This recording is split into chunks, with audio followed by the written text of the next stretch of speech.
Salam Simnarə, hər vaxtınız xeyir olsun. Sizi və izləyicilərimizi Haqdakı NATO sammitindən salamlayıram.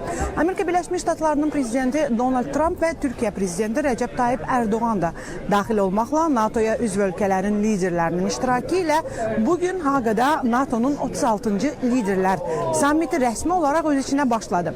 Sammitin açılışını əslində ev sahibi statusunda NATO'nun baş katibi Mark Rutte etdi. O çıxışında alyansın gələcək istiqamətləri, qarşıdakı təhlükələr və birliyin qorunmasının vacibliyi ilə bağlı mühüm mesajlar verdi.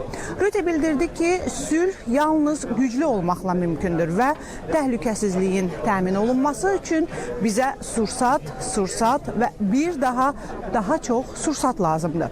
Baş katib eyni zamanda Amerika Birləşmiş Ştatlarının NATOya sadiqliyini bir daha vurğuladı və bütün üzv ölkələrin müdafiə xərclərini artırmağa çağırdı. Ukrayna ilə bağlı məsələyə də toxunan Rutte qeyd etdi ki, NATO Ukraynanın mübarizəsini davam etdirməsi üçün bütün imkanlarını səfərbər etməlidir.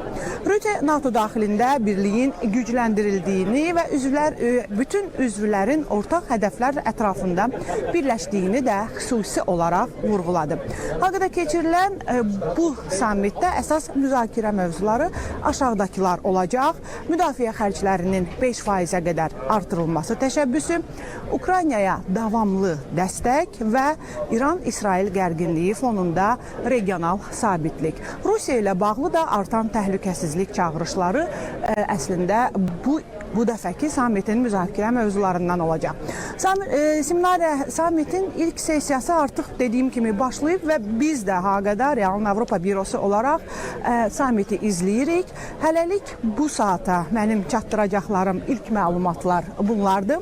Ancaq xəbərlər və məlumatlar yeniləndikcə biz yenə də real izləyicilərini real xəbərlərlə təmin edəcəyik. Mənim hələlik çatdıracaqlarım bu saata bunlardır. Söz Bakı studiyamızda. Səndədir.